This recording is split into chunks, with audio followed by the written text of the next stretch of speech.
Salut, j'espère que vous allez bien. En tout cas, moi je vais super bien. Bienvenue dans cette nouvelle vidéo où nous allons parler d'un célèbre arrêt. Et oui, un arrêt mythique du droit administratif français. Je dirais un arrêt sans lequel le droit administratif n'existerait pas comme on le connaît aujourd'hui.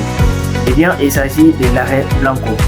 Cet arrêt qui a fondé la naissance du droit administratif fera l'objet de cette nouvelle vidéo. Mais avant de continuer avec vous, j'aimerais bien me présenter, surtout pour ceux qui ne me connaissent pas. Je suis Mamadi, je suis promoteur de droit sur les réseaux sociaux, je suis partisan de la culture d'accessibilité du droit à tous, quel qu'en soit le niveau intellectuel. Eh bien, aujourd'hui, nous allons parler de cette décision qui a changé toute la considération de l'administration. L'arrêt Blanco. L'arrêt Blanco est un arrêt rendu par le tribunal de conflit le 8 février 1873. Cet arrêt va venir consacrer une responsabilité de l'État, mais aussi reconnaître le service public comme le critère de détermination de la compétence du juge administratif et enfin va reconnaître une autonomie du droit administratif. Mais qu'est-ce qui s'est passé avant qu'on arrive là? Tout a commencé à Bordeaux où une jeune fille du nom de Agnès Blanco s'est fait percuter la jambe par un wagon poussé de l'intérieur d'une manufacture exploitée en régie par l'État. Le père de la jeune fille, furieux de cette situation, a saisi une juridiction judiciaire pour engager la responsabilité civile de l'État pour la réparation du dommage causé à sa fille. Mais l'administration conteste la compétence de la juridiction judiciaire. Alors, entre les deux, qui a raison, qui a tort? Eh bien, lorsque un conflit de compétences est né, vous le savez, c'est le tribunal de conflit qui doit intervenir nécessairement pour trancher la question de compétence du juge compétent pour statuer sur une affaire. Et cela fut le cas.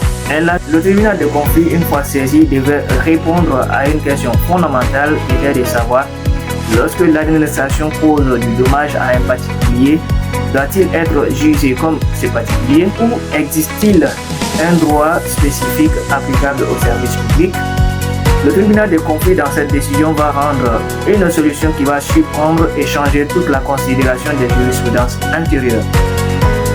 Le tribunal de conflit, statuant sur cette affaire, prévoit que la responsabilité qui incombe à l'État dans ses relations avec les particuliers ne peut pas être régie par les règles établies dans le Code civil et que cette responsabilité obéit à des règles spécifiques, notamment le droit administratif.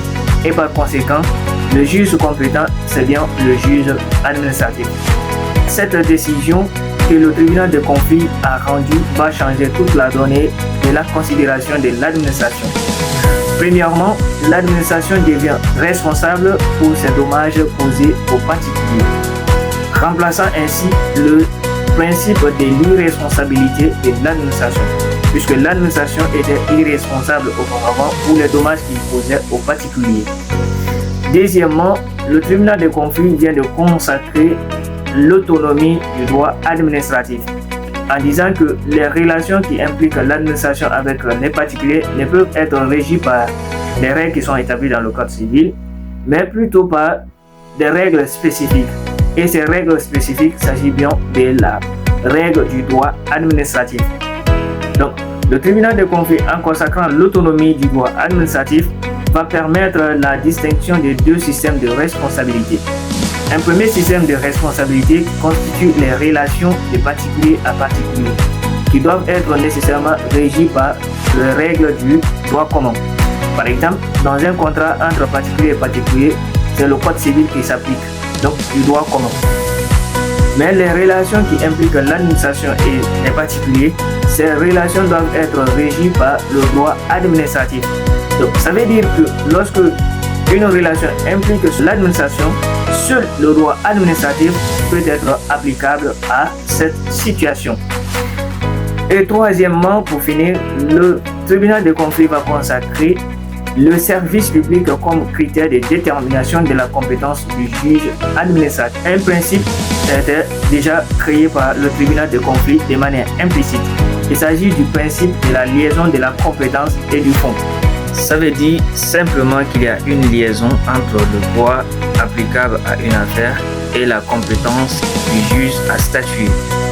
Autrement dit, si il s'agit du droit administratif qui doit être appliqué au fond d'une affaire, par conséquent, le juge compétent pour appliquer ce droit administratif, c'est le juge administratif. Et si à l'inverse, c'est le droit commun qui est applicable au fond de l'affaire, alors il revient à conclure que c'est le juge judiciaire qui sera compétent pour statuer sur cette affaire.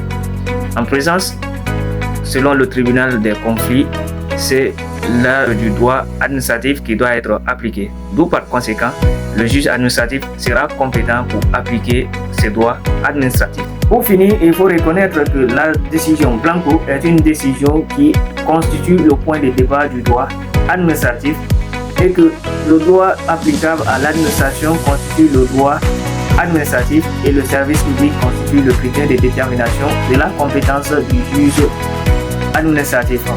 Mais ce qu'il faut ajouter à cela, c'est que la décision Blanco n'est plus une décision qui est respectée dans toute sa globalité. Puisque si l'autonomie du droit administratif signifiait que seul le droit administratif était applicable à l'administration, il faut reconnaître que l'administration peut se voir aujourd'hui appliquer le droit civil, notamment dans ses contrats en matière du respect du consentement. Deuxièmement, il faut reconnaître aussi que le juge judiciaire peut aussi connaître les affaires impliquant l'administration, notamment dans le cadre des services publics industriels et commerciaux reconnus par la jurisprudence BAC-DELOCA en 1921. Donc presque aujourd'hui, la portée de l'arrêt Blanco ne reste que quelques-unes par endroit dans toute sa portée. L'arrêt Blanco constitue le point de départ du droit administratif. Il consacre une règle spéciale de l'État qui est la règle du droit administratif et place le service public au centre de toute la détermination de la compétence. Bref, sans Blanco, il n'y a pas de droit administratif. Je vous dis merci beaucoup pour avoir suivi maximum cette vidéo. On se dit à la prochaine fois. N'oubliez pas de liker, commenter et partager cette vidéo, ça m'encourage davantage. On espère se retrouver prochainement dans de nouvelles vidéos.